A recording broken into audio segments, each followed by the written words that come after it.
एक ऑनेस्ट सवाल पूछता हूं, कभी तुमने अपनी लाइफ का कोई डिसीजन याद करके सोचा है, मुझे तो पता था ये गलत हो सकता है, फिर भी मैंने वही किया, और जब रिजल्ट खराब आया तो सबसे ज्यादा शौक तुम्हें खुद को देखकर लगा।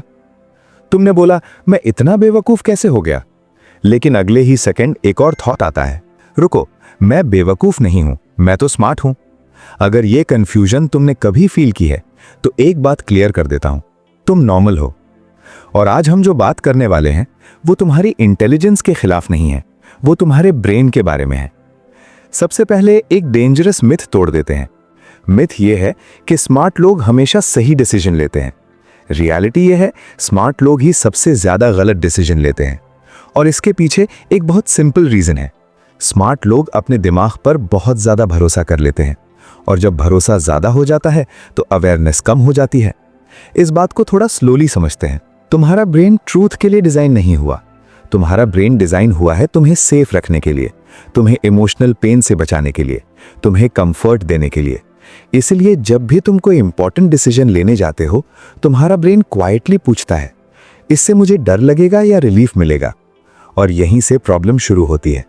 स्मार्ट लोग ये मानते हैं कि वो सिर्फ लॉजिक से डिसीजन लेते हैं, लेकिन सच ये है, डिसीजन पहले इमोशन लेता है, लॉजिक बाद में उसे जस्टिफाई करता है।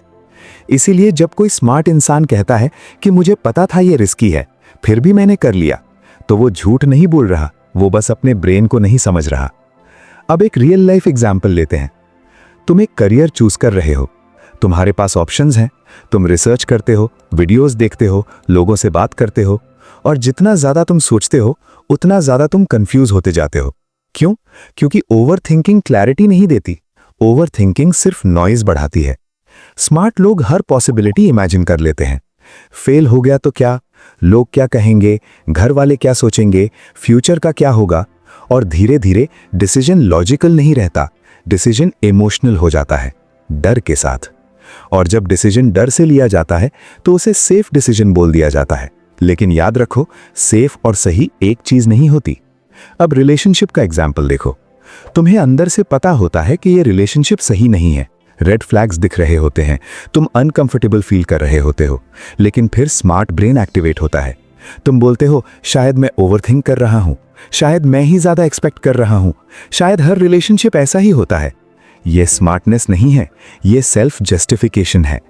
स्मार्ट लोग अपने गलत डिसीजन को बहुत अच्छे से जस्टिफाई करना जानते हैं, इतना अच्छे से कि गलत भी सही लगने लगता है। इसीलिए कभी कभी एवरेज लोग बेटर डिसीजन ले लेते हैं, क्योंकि वो इतना जस्टिफाई नहीं करते, वो सिर्फ अपनी फीलिंग सुनते हैं। एक और बहुत इंपॉर्टेंट रीजन है, स्मार्ट लोग फ्यूचर को कंट्रोल करना चाहते हैं, उन्हें अनसर्टेनिटी पसंद नहीं होती। इसीलिए वो ऐसा डिसीजन लेते हैं जो उन्हें अभी कंट्रोल का फील दे, चाहे लॉन्ग टर्म में वो डिसीजन उनके अगेंस्ट ही क्यों ना हो। जैसे सिर्फ सेफ लग रहा है इसलिए एक करियर चूज कर लेना, सिर्फ अकेला फील नहीं करना इसलिए गलत रिलेशनशिप में रहना, सिर्फ फेलियर से बचने के लिए एक अपॉर्चुनिटी छोड़ देना, और फिर बाद में कहना कि शायद मैं गलत था। अब ये बात याद रखो, गलत डिसीजन लेने का मतलब ये नहीं कि तुम डम्ब हो। गलत डिसीजन लेने का मतलब है तुम अवेयर नहीं थे, तुमने अपने इमोशन को पहचाना नहीं। यही फर्क होता है स्मार्ट लोग और अवेयर लोगों के बीच। अवेयर लोग डिसीजन लेने से पहले थोड़ा रुकते हैं, वो खुद से एक सिंपल सवाल पूछते हैं, मैं ये डिसीजन क्लैरिटी से ले रहा हूं या डर से? और अगर जवाब डर होता है तो वो रुक जाते हैं। इस छोटे से पॉज ने हजारों गलतियां रोकी हैं। अब प्रैक्टिकल बात करते हैं। 3 रूल्स याद रखो। रूल नंबर 1, जब इमोशन हाई हो डिसीजन मत लो, ज्यादा एक्साइटेड हो तब भी नहीं, ज्यादा डिप्रेस्ड हो तब भी नहीं। रूल नंबर 2, डिसीजन लेने के बाद अगर तुम्हें बहुत ज्यादा एक्सप्लेन करना पड़ रहा है तो समझ जाओ डिसीजन शेकी है। रूल नंबर 3, परफेक्ट डिसीजन का वेट मत करो, परफेक्ट डिसीजन होता ही नहीं, सिर्फ नेक्स्ट वर्केबल डिसीजन होता है। और लास्ट बात जो सबसे ज्यादा इंपॉर्टेंट है, अगर तुम अपने पास्ट डिसीजंस को याद करके शर्मिंदा महसूस करते हो तो इसका मतलब यह है तुम ग्रो कर चुके हो। जो इंसान अपनी पुरानी गलतियों को गलती ही नहीं मानता, वो फ्यूचर में भी वही गलती रिपीट करता है। पर जो इंसान कहता है हाँ मुझसे गलती हुई, वही इंसान अगली बार थोड़ा बेटर डिसीजन लेता है, और लाइफ में थोड़ा बेटर डिसीजन काफी होता है। अगर ये वीडियो सुनते वक्त तुम्हें लगा हो कि ये मेरे बारे में है, तो समझ लो तुम अकेला नहीं हो। ऐसे और psychology based real life videos के लिए चैनल को सब्सक्राइब करो और कमेंट में लिखो कौन सा डिसीजन तुम सबसे ज्यादा ओवरथिंक कर रहे हो। आज के लिए इतना ही, अगले वीडियो में फिर मिलेंगे। नमस्कार।